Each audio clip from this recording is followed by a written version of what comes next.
Hello everyone, how are you all doing? In today's video we shall be learning about a new topic, which is why do we fall ill. So in this chapter we'll be learning about these many aspects, okay? So which is health and its failure, okay? What is the meaning of health, what are the reasons for its failure, okay? And then the differences between healthy and disease free, and diseases and its causes, types of diseases. We'll be studying about different types of diseases, also organ and tissue specific manifestations, and about principles of treatment and prevention.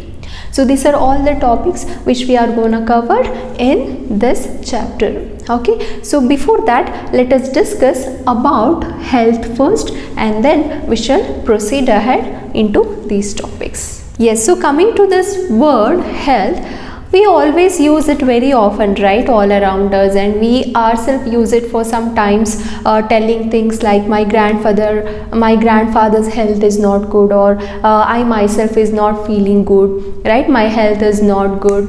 Or our teachers would have used in the classrooms to scold us, like when we are doing noise, right, while teaching, they will use the term, this is not a healthy attitude. Correct. So in all these terms, what exactly the meaning of health then, right? So if we see carefully, that always this health word implies the meaning of being well, right? So if we consider for our grandfathers or grandmothers, being well or being healthy means that if they are able to walk into the markets, or if they are able to visit their neighbor's house, then we can say that they have got a good health, right? And if they are not able to do that, means they have got a poor health, right? And being able to attend or follow up the classes very actively is called as an healthy attitude. And if you keep on doing noises, or if you are not able to follow it up in the class, so that is what the unhealthy attitude is, right? So in all these terms, it basically implying the meaning of being well. So according to WHO, which is World Health Organization, you can define the meaning of health as a state of physical,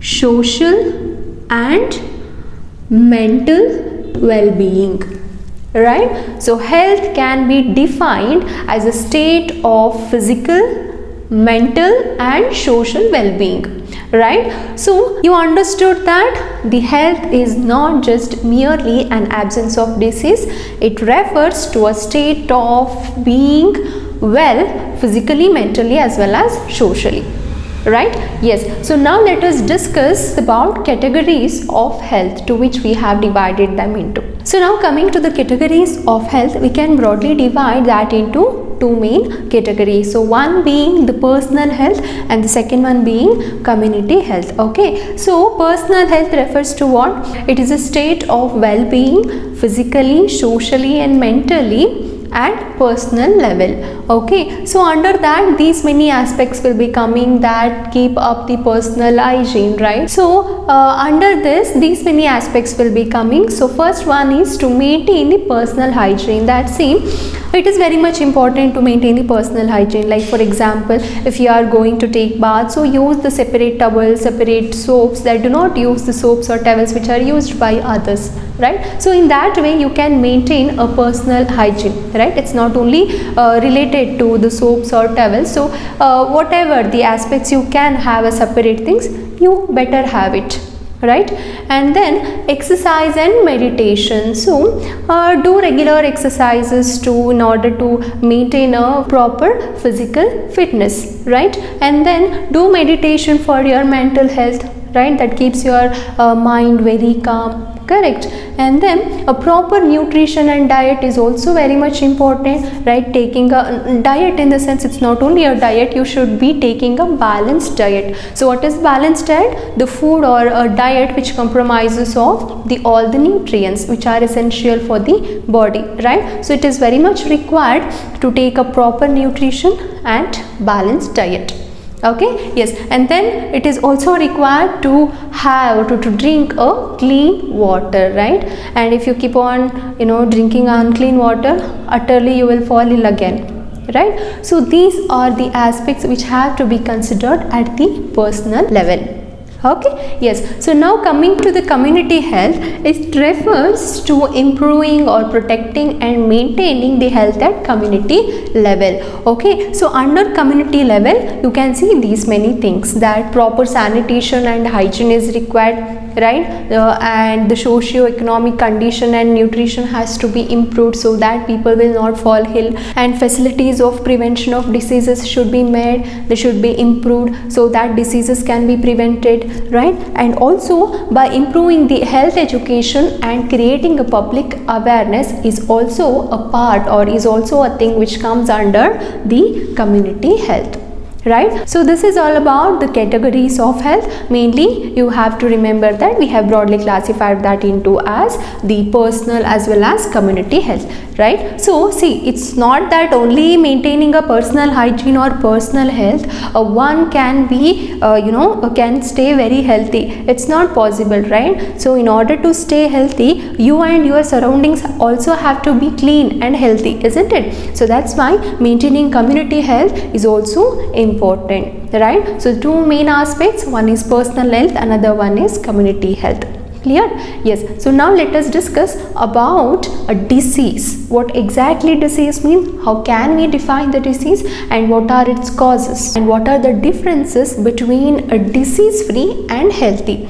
Are both same or not? We will discuss it now. Well, so now let us discuss about disease. What exactly it means? Okay, see, the word disease itself is self-explanatory, right? I have written that disease can be split into two parts. Dis-ease, so which is nothing but it is telling you that it is disturbed ease or being uncomfortable, right? So disease actually refers to being uncomfortable, or you can define in a proper way as a condition of disrupted functioning of an organ and organ systems of the body, right? So this is a proper definition of a disease. Got it? Yes. So what do you think? Being disease free is same as having a good health? Yes. Now let us discuss about it. See, for a good dancer, being healthy means able to stretch his body or her body into a very graceful and difficult positions, right, or postures. Whereas for a musician, good health can be considered when he or she has got a good breathing capacity so that they can have a control on the notes on his or her flute, right? So there might be a chance that they can have a poor health and they can be free from a disease. So it is possible to have a poor health without suffering from a disease. Correct? So in the other sense, we can tell that not being diseased is not same as being healthy, right? So you got the differences between healthy and disease free. Correct? So now let us quickly see the differences between healthy and disease free condition. Okay, so health can be defined as a state of physical, mental and social well-being. This we already discussed, right? So if a person to be called as healthy, he should be physically, mentally and socially fit.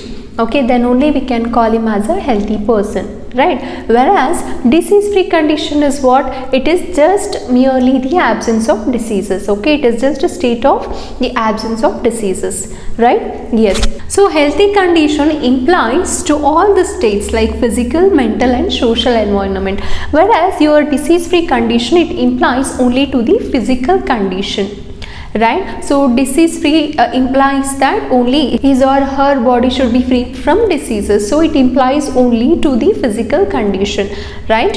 So coming to the last point, if a person to be called as healthy, it is must that his health should be good, right? The good health should be there. Whereas in case of disease free, it is possible to have both good health as well as poor health, right? We just discussed by taking an example of dancers and musicians, right? So it is possible to have a poor health and also not a disease. So he or she can also be free from a disease, right? So this is the major differences between being healthy and being disease free, right? So basically being healthy and disease free, not one and the same. Clear? Yes. So now let us understand the types or the categories of diseases. So depending on the level of spread of diseases, we have classified the diseases into three main types. Okay, one is endemic, the second one is epidemic, and the third one is pandemic. So when a disease can be called as endemic disease, see, if a disease is spread among one community, okay, or many people among the same community, then you can call that disease as a endemic disease. For example, influenza. Okay, so if a disease is pertaining to only one community and it is spreading among those people in one particular community, you can call that as a endemic disease. Okay, so whereas coming to epidemic, if a disease is spreading among different communities or among different cities, okay, then you can call that as a epidemic disease. So example is Japanese encephalitis. Okay, so it spreads among different communities, among different cities, okay, like that. So now coming to pandemic. So when a disease can be called as pandemic is that if a disease is spreading all over the world, right, within different countries, okay, if the diseases is spreading, then you can declare that disease as a pandemic disease. Example, AIDS, malaria, and the newly emerged disease which is nothing but COVID-19, right, corona. So this also they have declared it as a pandemic because it is spreading all over the world, right? So this is how we can classify the diseases based on the level of spread. So now let us discuss about types of diseases that we have categorized based on the duration they persist in a human body. Okay, so we can classify the diseases as acute and chronic diseases. Two main types we have, one is acute, another one is chronic diseases. So acute diseases are those diseases which will persist in a body for a duration of short period. For example, cold, cough and all, right? We all would have got cold, cough in our lifetime, so it won't last more than for a week, isn't it? So it can be cured, it gets cured very fastly. Okay, so coming to this chronic diseases, so chronic diseases are those diseases which will persist in a body for a longer duration. Okay, it might be for some months, or it can go up to some years as well, or it could be lifetime also.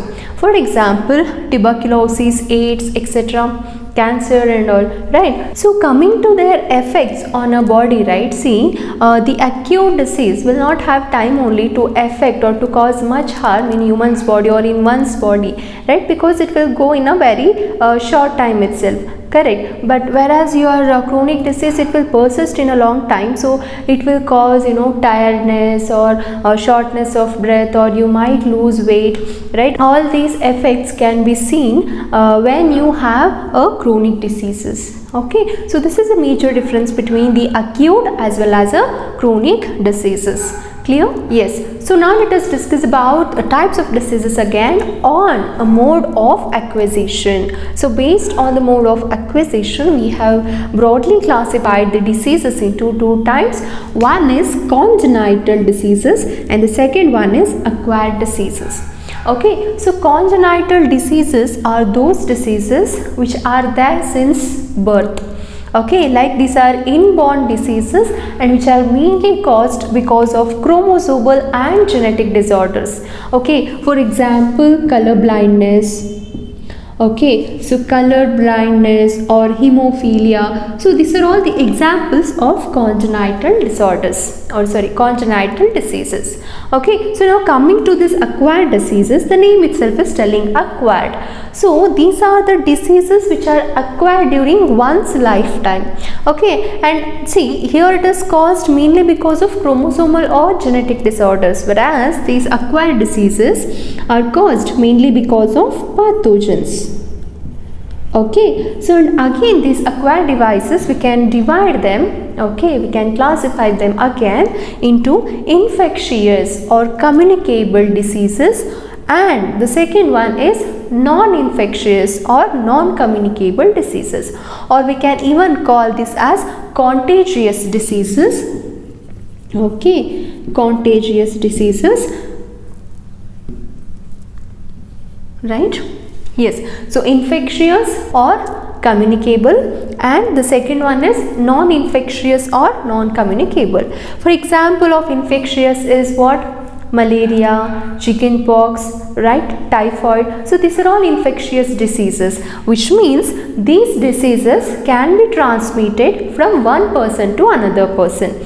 Okay, either through a direct contact or through an indirect contact. I'll take up that modes of spread later. So time being, you understand that infectious diseases are those diseases, okay, which can be transmitted from one person to another person. Example, you can take a cold, cough, right? Yeah, coming to non-infectious diseases, so these are the diseases which cannot be transmitted from one person to another person, or from a infected person to a healthy person. These diseases cannot be transmitted. Example, cancer. So cancer, you cannot transmit from one person to another person, right? It's because they have a malfunctioning in their body system, and hence they have got it. So they cannot transfer it to the other persons. Clear? So this is how broadly we can classify the diseases based on the mode of acquisition. Okay, so one is congenital, another one is acquired, and acquired can be again classified into infectious and non-infectious. Clear? So now let us understand the modes of spread, how the infectious diseases can be spread from one person to another person, and also the causes of non-infectious diseases. Well, so now let us discuss about modes of spread or modes of transmission of infectious diseases. Okay, so we can broadly again classify them into a direct mode and indirect mode. So in direct mode is that these all aspects will be coming under it, right? So in direct mode, what happens if a healthy person is coming in direct physical contact with the infected person, then they are more prone to have the diseases, right? So first is that physical contact. If you are making a direct physical contact with the infected person, you are more prone to have it. So for example, chickenpox, right? So these chickenpox diseases and all will be infected. Yeah, just by touching an infected person, there are chances that you will get it, right? Yes. And coming to the animal bites, see, if you are bitten by any animals, for example dog, you are more prone to have what? Rabies disease, right? And coming to the soil contact, so mostly kids, if anyone is coming in contact with the unclean soil, so then again they are more prone to have what? A tetanus, right? Tetanus disease. And again the sexual contact. So sexual contact means what? The diseases which can be transmitted from an infected person to a healthy person by means of sexual acts, right? When a healthy person undergoes sexual intercourse with that infected person, so those diseases or those microbes or pathogens can be transmitted from a infected person to a healthy person through the sexual organs. So for example, AIDS, syphilis, right? These are all example for sexually transmitted diseases, correct? So these are happening because of direct contact. That's why these are all are coming under direct mode of transmission. Okay, and next is that transplantal transmission, which means while explaining the reproductive parts, I had told you about placenta, right? So it acts as a barrier or a bridge between a mother and a growing embryo. So through that placenta, through that special tissue, there are chances that the pathogens might get transferred or transmitted from mother to a child. For example, AIDS. Okay, so this AIDS can be transmitted from an infected mother to a growing kid or a embryo. Okay, so that kind of transmission we call it as transplantal transmission. So this also comes under the direct mode of spread, because baby is in direct contact with the mother, right? So that's why, right? Understood, right? So these are all the aspects which are coming under direct mode of spread. So now coming to the second mode of spread, which is indirect mode. So in indirect mode, what happens? You are not in direct contact with the infected person, but by somehow you are getting the pathogens into your body. Like how? So through the hair, right? Example, cold.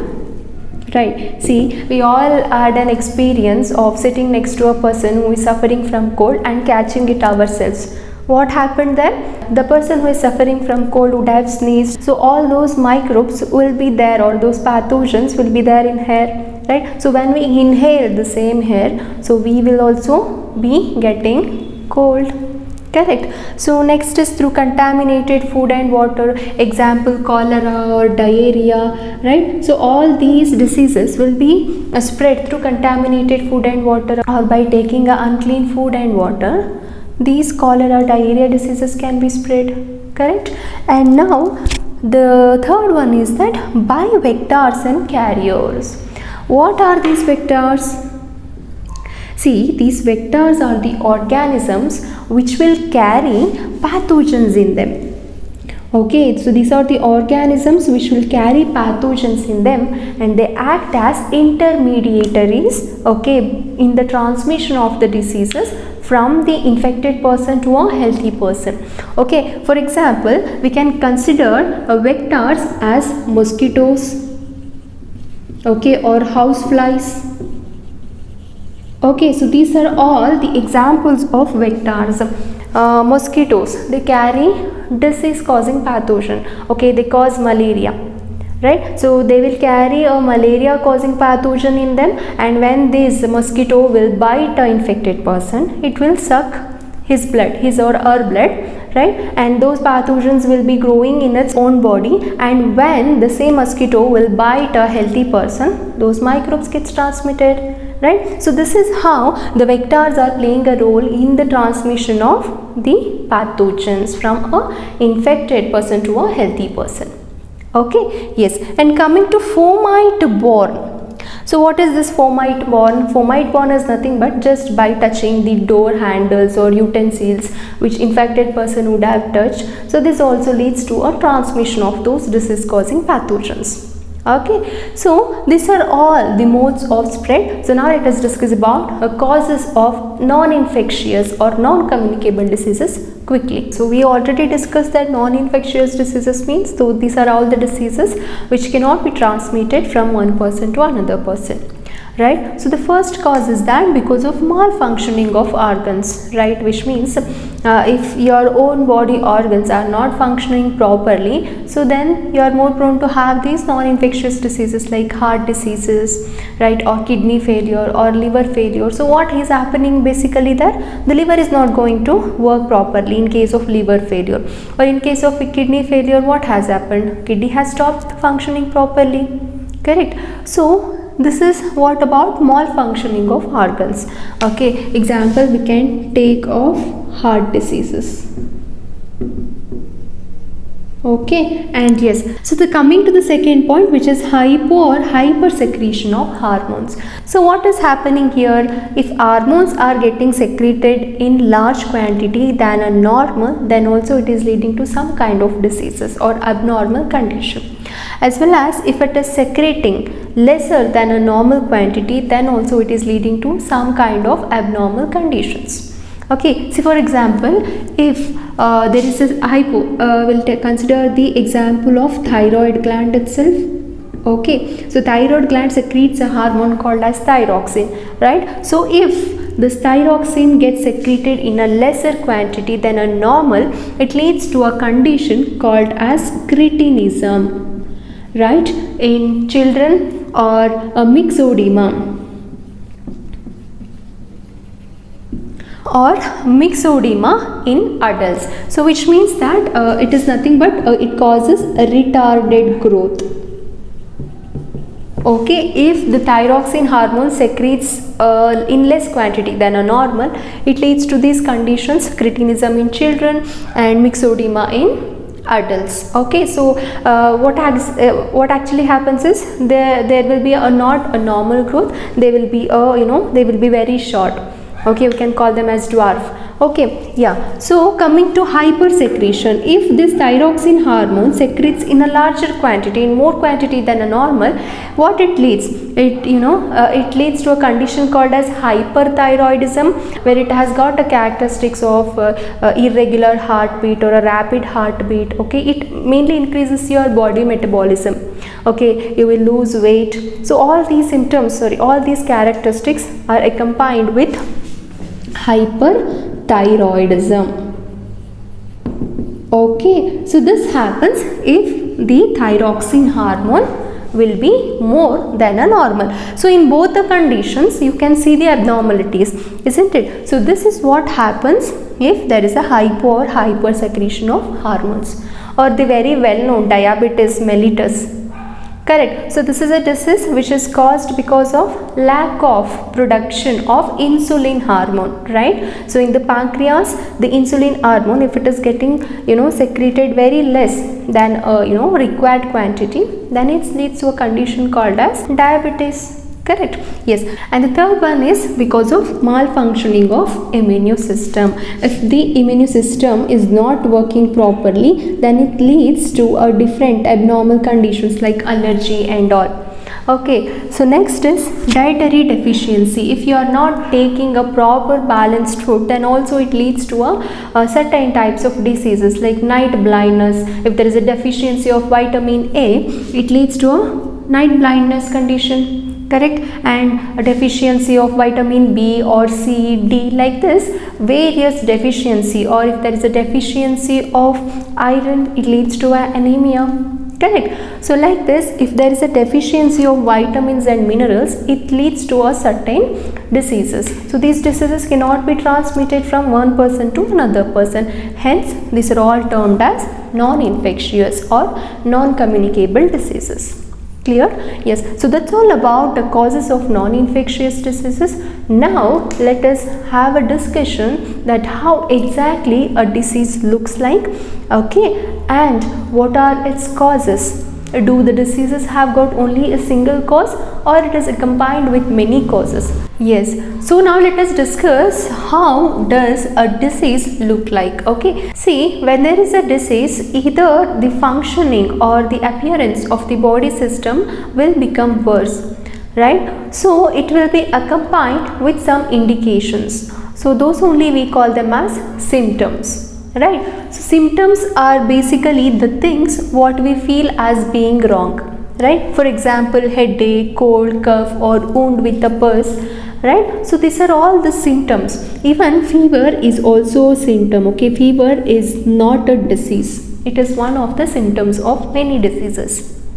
Okay, see, these are the indicators of disease, but they don't exactly pinpoint that which disease it is. So we can take an example that headache. See, headache you might get when you have a stress, or just because of examination you will get a stress and you will get headache, or sometimes very rarely it means that because of meningitis, nothing but an inflammation or infection of the brain layers, the headache is one of its symptoms. Okay, and if you have malaria, typhoid, right, those kind of diseases also, again you will be having headaches. So headache is common symptoms, right, for many dozen of diseases. So it is not exactly a disease, it is just a symptom. Okay, it is indicating you the presence of one particular disease. You are getting, right? So there is a lot of references between the symptoms and a disease. Okay, see, these symptoms only what doctors or physicians will be looking for in order to treat the person. Okay, and it's not that just by looking at the symptoms they cannot analyze it, and they will be having blood test and all in order to have a proper diagnosis and then to take up a proper call. Okay, understood, right? So this is all about symptoms. So symptoms are the indicators of diseases. Okay, so now let us understand the different levels of causes of diseases by taking a simple example. Okay, so consider a baby X. Okay, a baby X is suffering from a loose motion. Okay, so why it is suffering from a loose motion? Of course, it has been infected with a virus. So this virus will become a immediate cause. Okay, so as the baby is infected with this virus, the baby is suffering from a loose motion. So without this virus, it wouldn't have been, right? So that's why this virus becomes the immediate cause. Okay, yes. So if we ask a question, where did this virus come from? It's from the unclean drinking water. Correct? Yes. So if we again ask a question, it's not only this baby X has consumed this water, there were other babies also along with it. Those babies also would have consumed the same water. But why only this baby is suffering from loose motion? Why not the other babies? Yeah, if we ask this question, it will tell that maybe this baby is having a very poor health. Right, so why this baby is having poor health? If we ask the question again, it's because of the lack of proper nourishment. The baby has not got a proper nutrient food, hence it is in lack of proper nourishment supply. That's why it is having a poor health. That's why it got very easily exposed to this virus. Correct. So again, if we ask why this lack of proper nourishment, it is because the baby background would be poor, that they are having very poverty, that they are not able to fetch the nutrient food, right? So if we see all these things, the lack of proper nutrient will become the second level of cause of this disease. Okay, yes, it is not only because of lack of nourishment, it could be because of genetic difference also, right? See, without virus, right, this lack of proper nourishment or genetic difference alone wouldn't have caused loose motion to the baby, right? So that's why this lack of nourishment and genetic difference will become the contributory causes. What we call them? We call them as contributory causes. Got it, right? So virus will become the immediate cause and the lack of proper nourishment or a genetic difference will become the contributory causes. Okay, yes. And if we ask the question again, then why the babies are provided with this unclean water?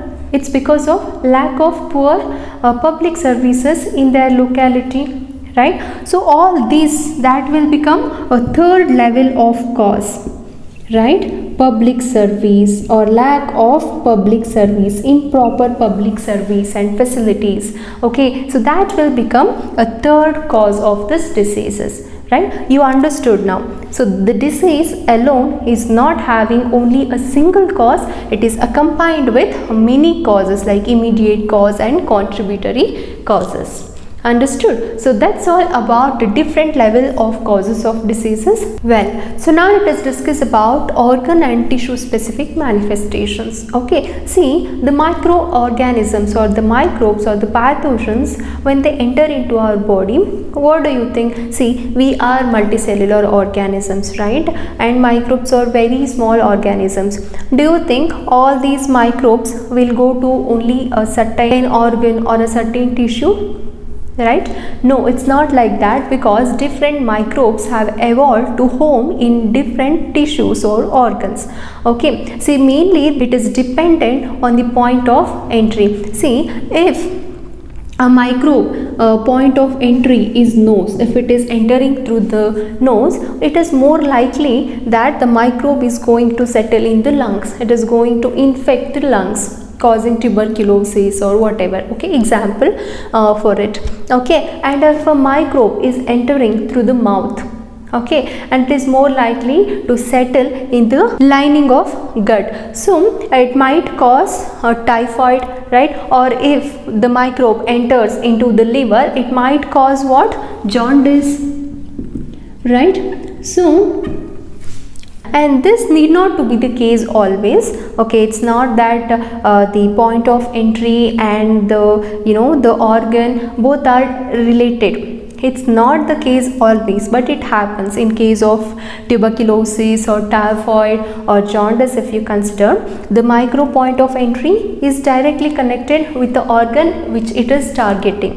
Correct, but this cannot be the case always, because see, the HIV, human immunodeficiency virus, which will be coming through the sex organs from an infected person to a healthy person, right?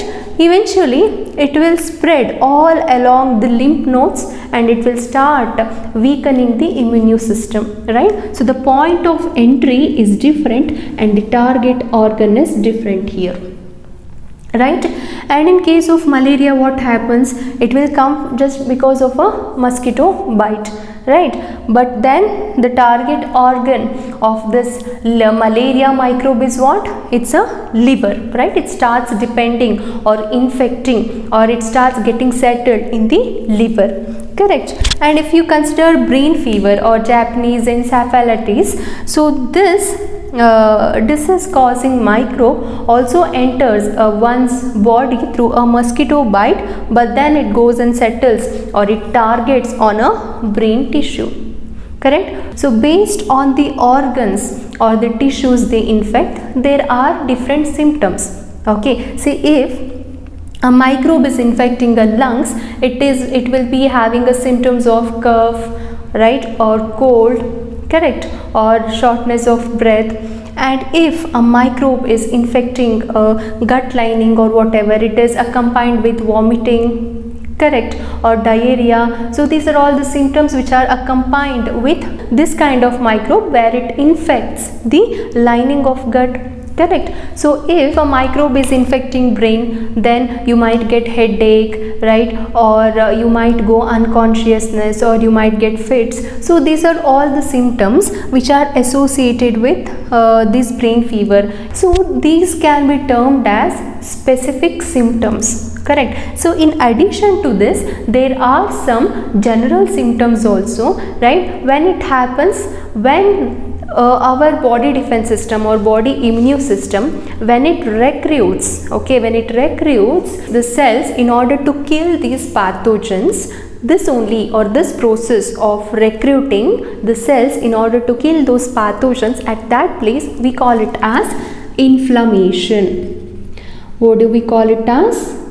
Inflammation. So this inflammation is again accompanied with certain symptoms, like a local symptoms like the swelling or formation of pus. Okay, so this happens because the body's immune system will actively participate in killing the pathogens or the foreign bodies. So thus it starts recruiting the WBCs or the cells of the immune system in order to kill that microbe. Okay, so this is called as inflammation, and this is accompanied with the general symptoms like I told you, right? The swelling or pain or general effects like fever also.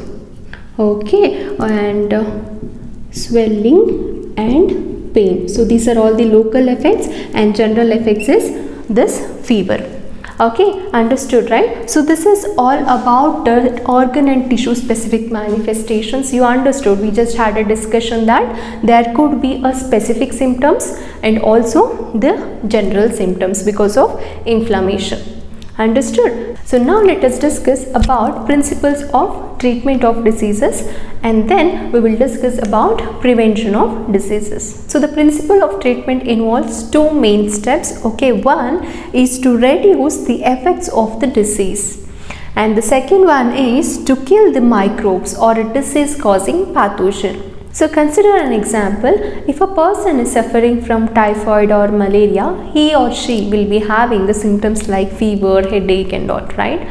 So have you ever thought, like when you sleep for some time during illness, or when you have fever or headache, you feel better, right? Why is it so? Because you will be conserving the energy, right, and that energy can be utilized for the purpose of healing very quickly. So that is why you feel better when you take a sleep, or when you sleep for some time when you are not well, right? So have you ever thought, like when you are not well and when you take bed rest, you feel better, right? So why it is so? Yeah, it's because that when you take bed rest, that energy, whatever you have saved or conserved, will be utilized for healing up very quickly. So that's why you feel better when you take bed rest, or when you rest while having these symptoms, or when you have a disease. Okay, see, just by, and we can also take medicines in order to just reduce the effects of the diseases like headache or a body pain and all. So just by reducing the symptoms or the effects of the diseases, you cannot cure a disease, right? So the main thing is you have to kill the microbes. So that is the root cause, right? Because of that microbe only you have got that disease, right? So that's why you have to kill that microbe in order to cure the disease completely. Okay, yes, but as we again know that there is a wide variety of microbes, that we have got fungi, we have bacteria, we have virus group, right? So like this we have different groups of microorganisms, and it's that these different groups of microorganisms will be carrying different biochemical life processes, and it will be very peculiar that the life processes or the biochemical processes which is shared by one group will not be shared with the another group. Okay, so they will be carrying different pathways in order to synthesize the new substances in order to carry their life activities. Also, you can even call it respiration process. Okay, so one group will not share the same pathway or same life processes as of other group. So we cannot use the same medicines in order to kill all types of different microbes. You are getting right, because they are following different biochemical processes or different pathways in order to carry their life activities. So in order to block their life processes, we have to use different medicines itself. See, we have something called antibiotics which will work only on the bacterial group. Okay, see, it is very easy to kill the bacteria, because see, I'll tell you one thing. The bacteria are made up of cell wall, right? They have got cell wall and all their nucleus or the cell organelles inside it. And we humans, we have got only cell membrane. We do not have a cell wall. So primarily, if we target on this cell wall, okay, and if we block the synthesis of the cell wall, then we can easily kill this bacteria, right? Without cell wall, they cannot even reproduce and they will die, correct? So if we target to block the synthesis of cell wall or the materials which are required to build up the cell wall, the bacteria, we can kill it. Right, so that is how actually antibiotics work. So antibiotics mainly targets on the cell wall of the pathogens. Okay, so it will try to block the pathways which will be utilized for the synthesis of the new substance which is required to build up the cell wall. So if it is blocked, then of course the bacteria can be killed. Got it, right? So this is how antibiotics works, but that is not the same case in antiviral drugs. Okay, in case of antiviral drugs, what happens, the viruses are just like non-living things outside the body, but whereas when they enter into the human's body, they become activate, right? So they use host body's mechanism in order to reproduce or in order to carry biological life processes. Okay, so in this case what happens, as the viruses are using our body's own mechanism, if we are trying to kill the microbes or nothing but if we are trying to kill these viruses, as they are using our body mechanism, it is more likely that we are trying to harm ourselves, right? Because they are using our own body's mechanism or the same biochemical processes. So if we are trying to target on that processes, it is that we are targeting on our biological life processes. So utterly our own cells will be targeted. So it starts killing our own cells and utterly we will die, right? So that's why finding an antiviral drug is very difficult than antibiotic. Understood, right? So this is what happens in case of HIV also, because HIV is a virus, human immunodeficiency virus. So that virus will start targeting on the body's immune system. Okay, and it starts weakening our own body's defense system. Okay, and it's like, when you get AIDS, right, when you are infected with HIV, if you are even just getting a cold, you are more prone to have pneumonia. The cold gets converted into pneumonia, and a simple cough will get converted into TB. It is just that you don't have capacity to fight against a simple infection also, and utterly it is going to convert into a big disease. Completely, the HIV virus will weaken the body's immune system. Unlike the particular organ or particular tissue, it is going to target on a complete immune system of a body. Understood? So this is what the two steps in the principles of treatment. One is to reduce the effects of the diseases so that you feel better, and the second one is to kill the microbes. So it can be done by following the different medicines according to the different groups of microbes. Okay, if it is bacteria, you follow the antibiotics, and if it is a virus, you will be taking a antiviral drugs. Okay, so despite of this difficulty in finding the antiviral drugs, the scientists are able to produce many antiviral drugs. Okay, yes, so that's all about the principles of treatment. Now let us discuss about how we can prevent the diseases. As there is a proverb, prevention is better than cure. So now let us understand what are the ways to prevent the diseases. So now let us discuss about principles of prevention. Okay, so there are mainly two ways of prevention. One, we call it as a general ways of prevention, and the second one being specific ways of prevention. So under general ways of prevention, these are all the aspects which are coming in. Okay, the first one is that you have to maintain a public hygiene, right? Also personal hygiene as well. And by eating or by providing a sufficient and a balanced food, you can be healthy so that the diseases can be prevented, right? And then the airborne, see, when there are airborne diseases, how can you prevent the airborne diseases?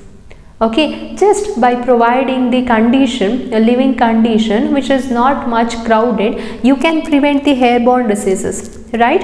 And coming to waterborne diseases, by drinking a very clean and hygienic water, you can prevent the waterborne diseases as well, right? And coming to vector-borne diseases like malaria, right? All those diseases which are carried by mosquitoes or the houseflies like cholera, and all these kind of vector-borne diseases can be prevented by providing a clean environment or by maintaining a clean environment, right? Where you will not allow the water to to stand, right? The stagnant water should not be there, so that you will not provide the environment only for these vectors to breed. So thus you can prevent the vector-borne diseases, right? So these are all the preventive measures which you can take in a general ways in order to prevent the diseases. Correct? So now coming to the specific ways of prevention, in order to understand this very properly, we need to have a knowledge on this immunity. Okay, so what is this immunity then? Immunity is nothing but it's one's ability to fight against or to resist against diseases. Okay, and again this immunity can be divided or classified into inborn immunity and acquired immunity. So inborn immunity, the name itself is indicating inborn, which means you have got this immunity since you have taken birth. So since childbirth you are possessing this immunity. So that immunity you call it as a inborn immunity. Okay, and the second one is the acquired immunity. So acquired immunity refers to what? This is the kind of immunity where the person has acquired during his lifetime. Okay, so again this acquired immunity can be classified into active and passive immunity. So what is this active immunity then? So active immunity means it is a immunity which is developed by one's own body against the microbe due to the production of antibodies, whereas the passive immunity It is like that the antibodies are synthesized or produced outside the body, and then they are introduced inside the person's body. Okay, so here in active immunity, the antibodies are synthesized within the body.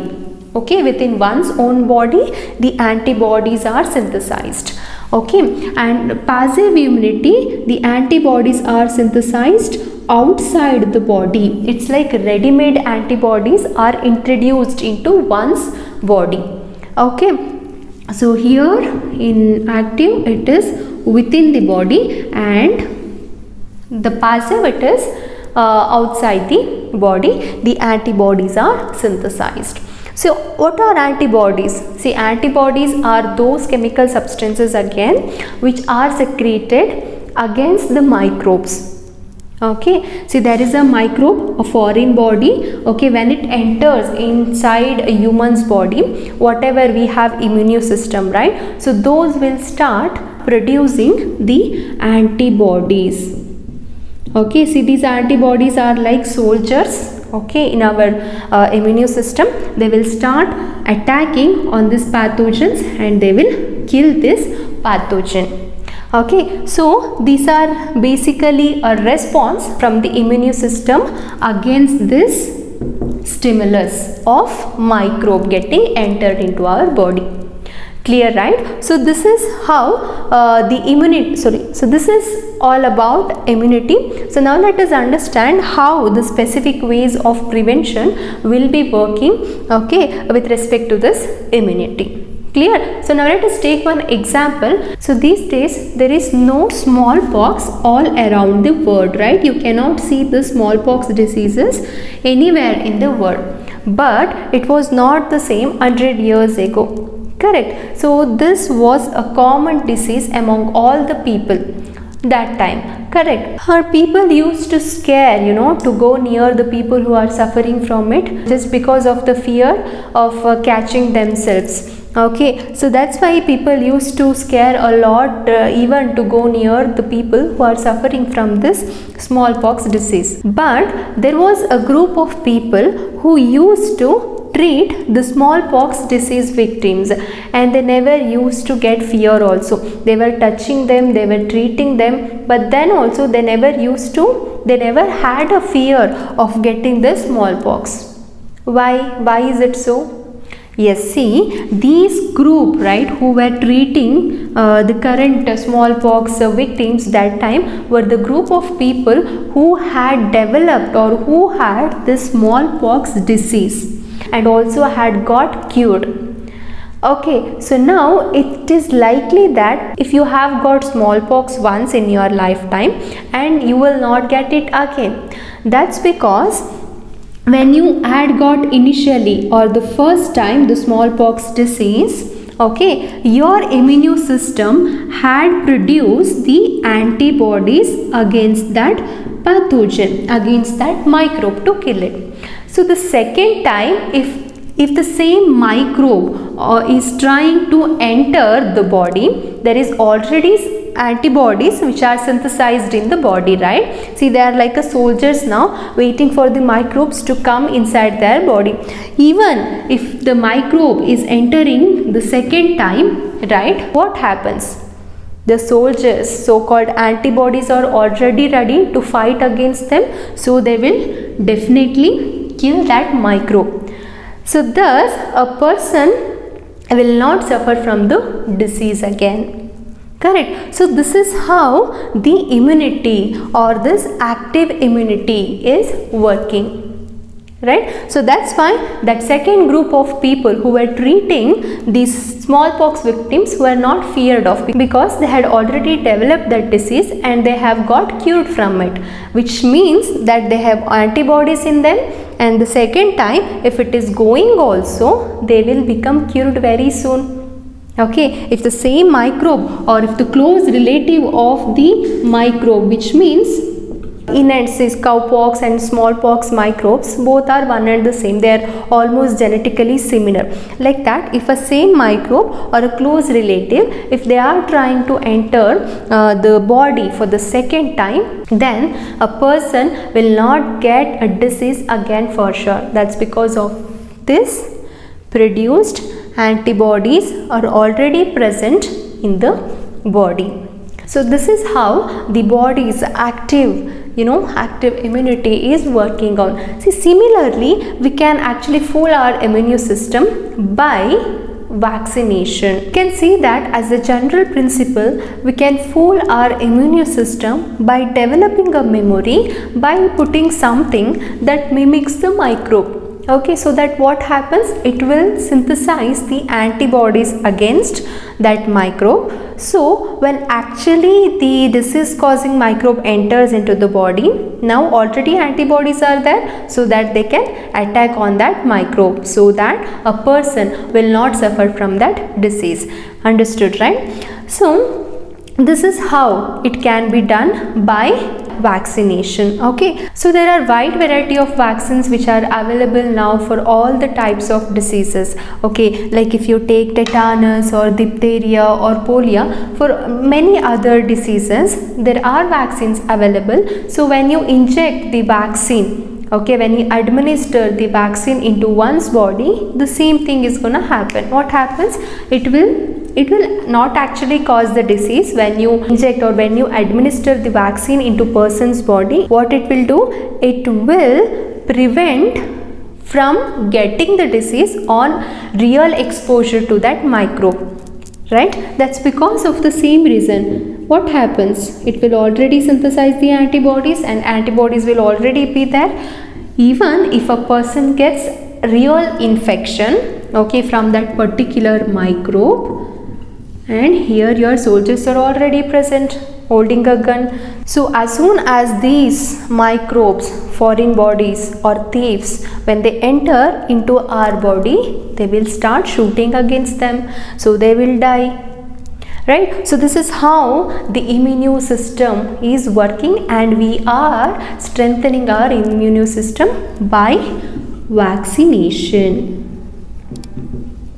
Okay, so vaccination is a process in which vaccines are administered into the body in order to strengthen the immune system. Alright, so this is all about the specific ways of prevention, that you have got specific vaccines, okay, against specific diseases. Got it? Yes. So that's all about the principles of prevention and about why do we fall ill chapter. Hope you understood this chapter, and if you have any doubts, please drop them in a comment section, and do like, share and subscribe to the channel, and do not forget to click on a bell icon. Thanks for watching.